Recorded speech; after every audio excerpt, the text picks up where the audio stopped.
Januari 2023. Saya Kak Rose, tetap semangat untuk menemani Anda di acara Rumpi Secret.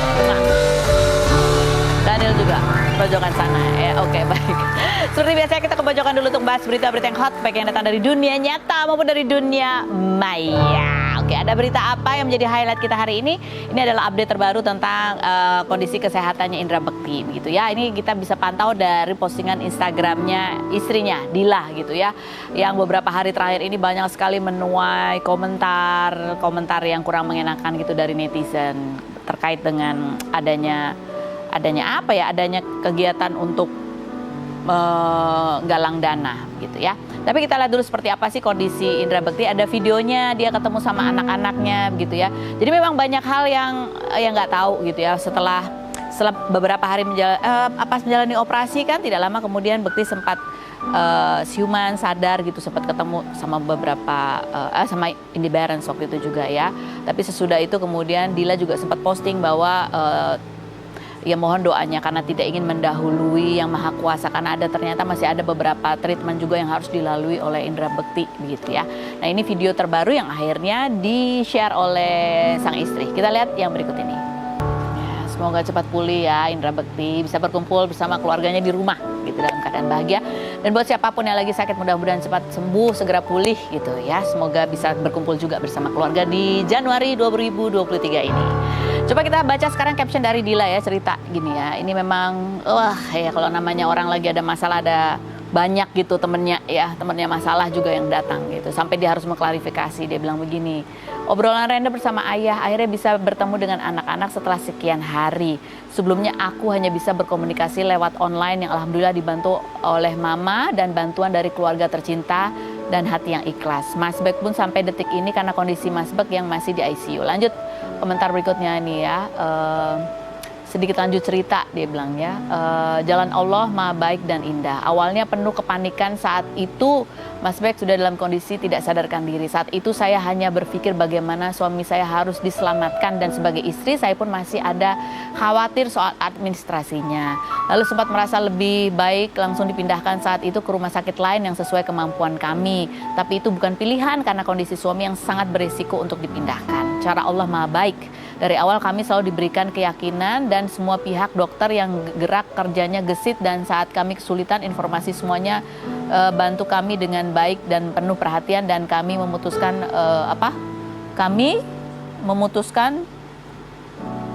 untuk rumah sakit menindaklanjuti merawat Mas Bekti saat ini. Jadi tidak pindah rumah sakit, tetap di situ begitu ya.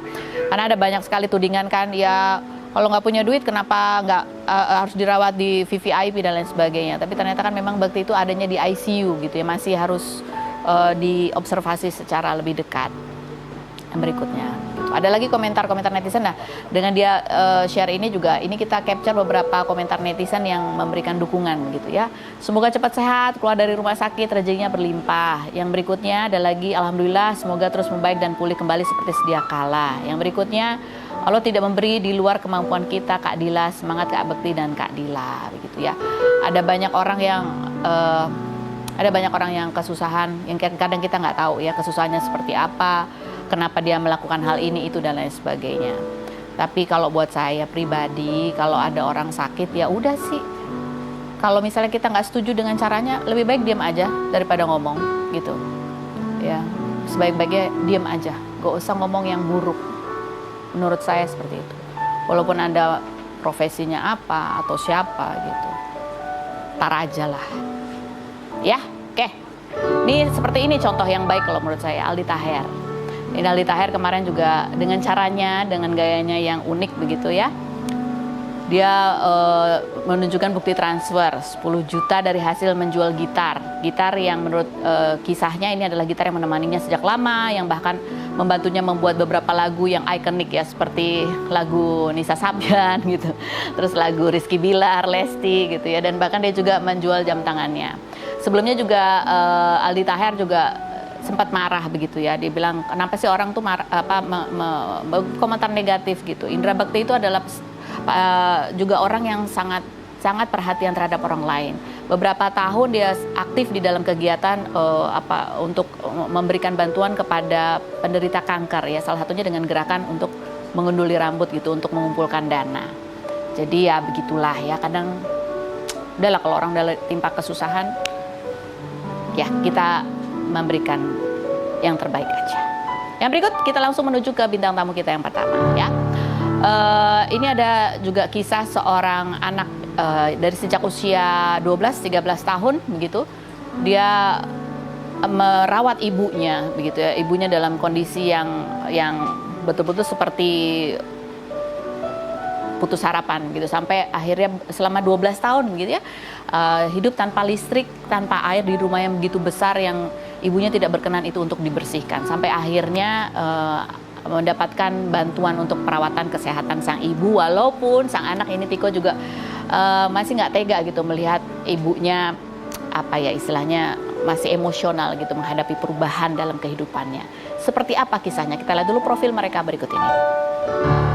Tiko, pria kelahiran 1999 ini viral karena mengurus ibunya Eni yang mengalami depresi dan dinyatakan ODGJ akut sejak bercerai dari suaminya 12 tahun lalu dan menempati rumah mewah yang terbengkalai tanpa air dan listrik. Pria yang berhenti sekolah sejak SMP dan bekerja sebagai satpam komplek ini harus menampung air hujan untuk masak dan mandi ibunya.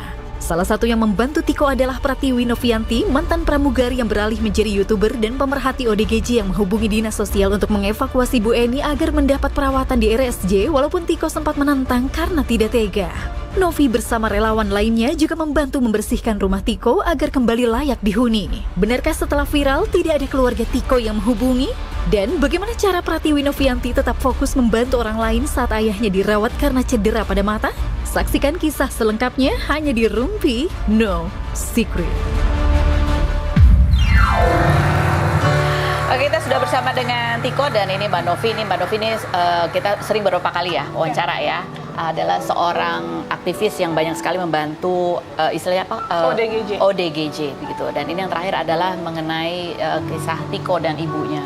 Jadi kamu sejak usia 13 tahun atau 12 tahun waktu itu ditinggal tinggal berdua sama mama? Untuk usia aku kurang ingat sih ya. Kurang ingat? Yang aku ingat itu pada saat ditinggal oleh papa itu, waktu itu aku kelas 6 SD. Kamu kelas 6 SD? Iya. Kelas 6 SD. Ditinggal pada saat ditinggal papa pergi gitu? Iya. Kondisi mama kamu pada saat itu seperti apa? Kondisi mama sih waktu itu masih baik-baik aja ya. Belum begitu separah sekarang ini gitu. Jadi kondisinya itu berangsur parah itu ya mulai dari tahun 2015-16 kalau nggak salah. Setahun 2 tahun sesudah kepergian papa kamu. Iya. Itu betul-betul tidak ada kabar dari papa kamu. Betul-betul tidak ada kabar sama sekali. Kamu sebagai anak kelas 6 SD menjelang SMP waktu itu, melihat kondisi itu apa yang berkecamuk di benak kamu? Ya sebenarnya sedih juga sih, apalagi kan dengan kondisi waktu itu papa juga katanya kan sakit-sakitan. Sudah tua ya papa? Ya. Pada saat itu usia 75? Hampir 80 tepatnya. Hampir 80 tepatnya. Iya. Itu 12 tahun yang lalu? 12 tahun yang lalu. Emang kondisinya kan waktu itu katanya sakit-sakitan dan papa kan termasuk sepuh juga ya udah tua. Jadi pada saat itu sih pada saat pisah dia ngomong sih pulang ke kampung gitu. Ke kampung halaman di mana waktu itu tinggal sama anak-anaknya di sana gitu. Kamu sendiri tahu saudara-saudara kamu yang lain? Enggak. Tidak ada kabar sama sekali sejak perginya papa itu. Saudara tidak ada yang datang ke rumah gitu. Pada saat masih ada papa sih saudara pada kumpul di rumah gitu, masih berkumpul di rumah. Cuman setelah kepergiannya ya satu persatu menghilang gitu. Jadi kamu pernah ketemu tuh sebenarnya sama saudara kandung pernah kamu, ketemu, kakak-kakak kamu tuh kamu pernah ketemu iya. Ya. Kalau saudara dari mama kamu? Aku untuk silsilah keluarga nggak tahu ya. Taunya punya saudara waktu itu banyak saudara yang datang, untuk silsilahnya nggak tahu. Silsilahnya nggak tahu. Iya kan. Jadi kamu pada saat itu tinggal bersama mama kamu yang kondisinya semakin hari semakin memburuk. Jadi hanya dalam kondisi itu ya aku sendiri aja gitu. Sendiri aja? Iya. Sampai kamu putus sekolah pun karena tidak ada biaya? Untuk itu sepertinya tidak ada biaya karena memang waktu itu mama memutuskan untuk Tiko berhenti aja sekolahnya gitu. Kondisi mama waktu itu masih berpikirnya tuh masih nggak seperti sekarang ini, jadi masih bisa berkomunikasi, berinteraksi, masih ikut kegiatan sosial di lingkungan gitu. Pada saat itu ya? Iya. Kamu nggak tanya kenapa aku berhenti sekolah, harus berhenti sekolah? Aku pernah tanya, cuman mama jawabannya ini berhenti aja dulu, nanti dilanjut lagi gitu. Gitu. Terus aku nggak tahu alasan. Pada saat kamu berhenti sekolah, terus apa yang terjadi kemudian? Aku ya karena aku putus sekolah kan mama juga waktu itu udah nggak kerja ya. Jadi kegiatanku sih waktu itu ya cuman bantuin mama dagang. Oh, dagang. Dulu mama masih mau usaha goreng-gorengan, kue. Aku keliling komplek ngiter gitu untuk menjualin itu. Pada saat itu listrik, air di rumah masih nyala? Masih itu jalan nggak sampai setahun sih akhirnya diputus. Akhirnya diputus? Iya. Karena biaya juga? Iya benar, ada tunggakan. Ada tunggakan? Iya. Nah berarti kan cukup lama kamu hidup tanpa air, tanpa listrik. Benar. Apa yang kamu lakukan? Ya aku sih membiasakan diri ya, mama juga kan nggak bisa untuk memasang listrik dan air lagi, jadi ya udah jalanin aja sampai sekarang ini gitu. Untuk kebutuhan air gimana? Sebenarnya di lingkungan itu di sebelah rumah ada beberapa bengkel furniture, itu ada sanyo, pompa, jadi paling aku sama mama ngambil seember ke rumah begitu. Gitu. Iya. Nggak apa-apa, boleh tuh sama Iya, tetangga? diizinkan. Diizinkan. Lingkungan peduli sebenarnya. Lingkungan peduli. Iya. Kalau soal listrik? Untuk soal listrik ya nggak, aku Kalau sama malam? mama itu penerangan menggunakan lilin. Mengalir Iya. selama bertahun-tahun. Benar. Memang waktu itu sempat ada yang memberikan listrik tetangga sebelah rumah.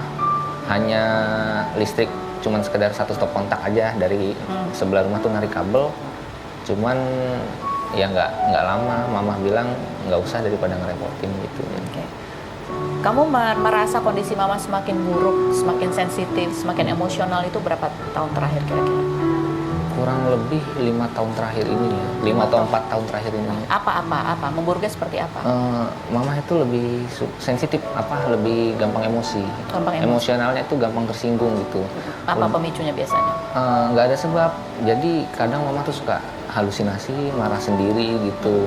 Udah setelah itu mama itu semakin kesini tuh semakin memusuhi tetangga. Jadi nggak pernah berinteraksi sosial, nggak pernah ikut kegiatan sosial di lingkungan. Cuman aktivitasnya tetap di luar itu ya, untuk belanja sayur, untuk belanja kebutuhan masak, segala macam, ambil kayu bakar kan, karena emang mama kan di rumah masak pakai tungku. Jadi aktivitas di luar tuh masih normal, ngobrol sama orang pun masih normal. Masih gitu. normal? Iya. Tapi gitu. Jadi Iya. masih bisa masak, bisa belanja. Masih. Dapat penghasilan dari? Dapat penghasilan dari ya paling waktu itu mama kan punya tabungan sama paling jual-jual perabotan rumah gitu. Jual perabotan. Nggak ada wacana untuk mau menjual rumah gitu? Enggak, untuk saat ini sampai nanti pun aku nggak ada wacana untuk menjual rumah. Kamu nggak ada? Iya. Mama nggak pernah cerita juga? Dan Atau mama- betul-betul ingin mempertahankan rumah itu? Betul-betul ingin mempertahankan rumah. Kalau mama benar-benar mungkin karena peninggalan papa ya, aku nggak tahu untuk itu ya. Paling rumah sampai kapanpun selama aku masih sanggup aku pertahankan. Oke. Betulkah bahwa kalau ada orang yang mau datang bantuin bersihin halaman rumput-rumput yang tinggi gitu, itu mamah pun marah? Itu mama marah. Dulu jadi siapapun, walaupun itu tetangga atau orang kenal masuk ke pekarangan rumah, itu mama pasti emosi. Jadi tidak mau ada orang yang masuk ke dalam. Benar. Kamu pernah tanya ke mama kenapa mama begitu marah? Apakah karena ketakutan? Aku pernah marah, aku pernah nanya ke mama, cuman alasan mama marah itu katanya ya Takut rumah diambil ya? takut rumah diambil atau apa. Jadi emang karena kondisi pikirannya itu masih stuck di masa lalu gitu. Oke. Ini ada video ketika Mbak Novi gitu ya, dan gerakannya mulai membantu mencari bantuan kesehatan untuk mama kamu. Kamu melihat mama dibawa gitu juga, kamu ngerasa nggak tega? Iya benar. Boleh kita putarkan videonya? Iya nggak apa-apa sih. Kita putarkan videonya. Kamu pun masih tidak tega melihat? Iya, masih gimana? Aku emang dari dulu sebenarnya nggak mau untuk membawa mama ke rumah sakit atau diobati gitu ya. Kenapa? Karena memang keinginan aku tuh merawat mama sendiri di rumah gitu. Kamu sanggup merawat mama di rumah? Sampai saat ini kan sanggup. Mungkin kedepannya pun ya mudah-mudahan sanggup gitu. Gimana cara kamu merawat mama? Ya tetap paling aku tuh mencari kerja, kan aku emang lagi sekolah paket sekarang. Sambil bekerja aku kan security komplek, sambil bekerja, sambil ngambil ijazah sekolah, aku punya keinginan kuliah, sambil mencari pekerjaan yang lebih baik gitu, sambil ngerawat mama. Jadi sekarang kamu jadi security kompleks, Iya, sambil kamu benar. sekolah, berharap nanti sesudah itu kamu bisa mendapatkan Benar. pekerjaan yang lebih baik. Iya. Pernahkah kamu berpikir bahwa kondisi mama bisa membaik apabila mendapatkan bantuan dari petugas profesional? Aku sebenarnya aku nggak berpikir mama itu benar-benar dalam kondisi sakit ya. Menurut karena, kamu mama itu nggak sakit? Karena mama pun diajak interaksi, diajak ngobrol tuh Masih bisa? Ya hanya emosinya aja yang beranggapan orang lain tuh negatif gitu. Jadi orang lain tuh dianggap mama musuh gitu. Itu aja. Sama emang suka berhalusinasi sendiri sih. Dan aku pun nggak masalah seperti itu ya, selama mama nggak mengganggu atau meresahkan kan tidak apa-apa gitu. Jadi memang aku sih sebenarnya punya keinginan untuk sembuh, cuman nggak tega kalau sampai lepas dari rumah gitu. Lepas dari rumah? Iya. Kenapa nggak tega? Iya, karena aku tuh kan cuman punya mama gitu. Nanti aku di rumah sendiri atau gimana gitu, aku punya banyak pikiran ke depannya gitu. Ada banyak ketakutan dan kekhawatiran Iya, mama benar. gitu ya. Satu, dia tidak ingin lepas atau pergi dari rumah, khawatir ada orang yang datang ke rumah. Iya. Apalagi sih yang mama khawatirkan menurut kamu? Selain itu sih aku nggak tahu ya. Pokoknya kekhawatiran mama tuh aku hanya tahu tentang rumah, itu aja sih. Dia nggak pernah bahas masalah keluarga atau hal-hal lain selain rumah gitu. Setelah orang tahu berita tentang kamu, ada keluarga yang datang? Tidak ada sih sampai saat ini. Tidak ada? Tidak ada. Menghubungi pun tidak ada. Kamu sudah mendapat kabar tentang seperti apa atau bagaimana ayah kamu? Sampai saat ini juga belum ada. Benar-benar sampai saat ini tentang keluarga, ayah atau saudara itu nggak ada. Kamu nggak punya nomor teleponnya? Nggak. Emang dari dulu kan aku masih, pada saat ditinggal kan masih kecil, belum ngerti apa-apa. Mama ya. nggak punya? Nggak. Nggak ingin ada yang kamu tanyakan ke mama? Banyak sih sebenarnya yang pengen kutanyain. Cuman aku sekarang lebih ke nggak peduli ya, paling Apa sebetulnya ingin banget kamu tanyain ke mama? ya kayak sebenarnya keluarga itu di mana, kakek nenek itu gimana, saudara-saudara itu gimana gitu. Karena memang dari dulu aku nggak pernah pulang ke kampung halaman gitu, nggak pernah ketemu kakek nenek. Cuman mama nggak bisa diajak diskusi tentang itu, jadi aku ya udah aku pendem aja gitu. Apa mama kalau kamu tanya soal itu apa reaksinya? Pasti marah, emosi. Pasti marah, Iya. emosi. Dan itu membuat kamu ya udah deh. Iya, jadi aku berpikir pasrah aja kondisi yang sekarang, ya udah jalanin aja gitu. Ini kamu kalau lihat ini foto-foto kamu masa kecil bersama mama, ini mama masih kelihatan Iya. sehat, bahagia gitu ya, ada kamu gitu ya. Apa yang kamu rasakan? Sedih sih, ada keinginan untuk ya kembali ke masa-masa di mana masih ada papa, masih ada mama, seperti kondisi baik-baik aja semua gitu kan. Cuman ya karena udah seperti ini, jadi ya udah gitu. Aku sih pasrah, untuk saat ini pasrah gitu. Pasrah. Iya. Jadi sekarang kamu sudah bisa menerima bahwa mama mendapatkan bantuan profesional. Iya, aku sudah menerima itu juga. Kalau memang yang terbaik untuk mama, ya mau nggak mau aku juga harus menerima kenyataannya begitu. Menerima kenyataannya begitu. Jadi rencana kamu ke depan adalah menyelesaikan paket C, Iya. mencari pekerjaan yang lebih baik, Benar. gitu, dan menikah. Iya, itu untuk kepikiran nikah pun belum, mungkin paling nanti pada saat aku udah punya pekerjaan yang lebih baik, ya itu nanti setelah. Tapi kamu sudah ada teman dekat, Teman dekat, perempuan. sudah. Dia juga turut membantu kamu Iya, menjaga mama. benar. Pada saat itu dia benar-benar, pada saat kondisi aku kan ada kemarin kedatangan para teman-teman konten kreator untuk membantu membersihkan rumah, yang mau nggak mau aku harus meninggalkan rumah sakit pada waktu itu kan. Nah, dia yang mendampingi mama dari pagi sampai sore acara bersih-bersih itu selesai gitu. Oke. Ini kita ke Mbak Novi ya. Mbak Novi ini kan juga yang kemudian turun tangan gitu ya. Kamu pada saat itu mendapatkan kabar tentang kondisi Mama dan Tiko itu dari siapa? Dari followers, terus ada konten kreator yang pertama kali Mengupload itu ya mengupload kondisinya. itu Bang Irfan menghubungi kita juga via DM, terus meminta tolong. Aku bilang aku pelajari dulu apa yang harus aku lakukan gitu. Terus setelah aku pelajari, ya udah kapan kita mau mulainya? Aku coba koordinasi sama tim P3S Jakarta Timur. Akhirnya kita langsung evakuasi ibu ini. Oke. Jadi kan kalau menurut Tiko kan dia sendiri ngerasa bahwa ibunya kayaknya sebenarnya cuma suka gampang marah aja gitu. Dia masih berpikir apakah betul ibunya perlu bantuan profesional. Bagaimana akhirnya kamu bisa memberikan pandangan kepada Tiko bahwa ini akan menjadi lebih baik gitu buat ibunya? Oke, jadi pada saat aku melihat video dari Bang Irfan pun, aku melihat ada halusinasi dari ibu ini yang aku merasa ini ada indikasi ODGJ. Terus aku beritahukan juga sama Mas Tiko, Mas ini yang terbaik untuk ibunya, kalau nggak sekarang kapan lagi? Gitu. Ini kan 12 tahun waktu yang sangat panjang untuk melakukan perawatan sebenarnya, tapi buat aku pribadi nggak ada kata terlambat. Kalau kita mau coba untuk mengobati, insya Allah bakal jadi lebih baik. Oke. Dan Mbak Novi sendiri pada saat harus fokus juga untuk bagaimana cara yang terbaik untuk yang mamanya Mas Tiko gitu ya. Mbak Novi sendiri juga ayahnya lagi menghadapi masalah kesehatan gitu ya. Ada dua hal yang dipikirkan gitu. Bagaimana Mbak Novi kemudian membagi waktu terus kemudian membuat perencanaan yang terbaik untuk dua hal yang sedang dihadapi. Setelah yang berikut ini ya, kita akan kembali, jangan kemana-mana. Kita lihat juga ini seperti apa suasana warga yang membantu bersih-bersih rumahnya Mama dan Tiko berikut ini.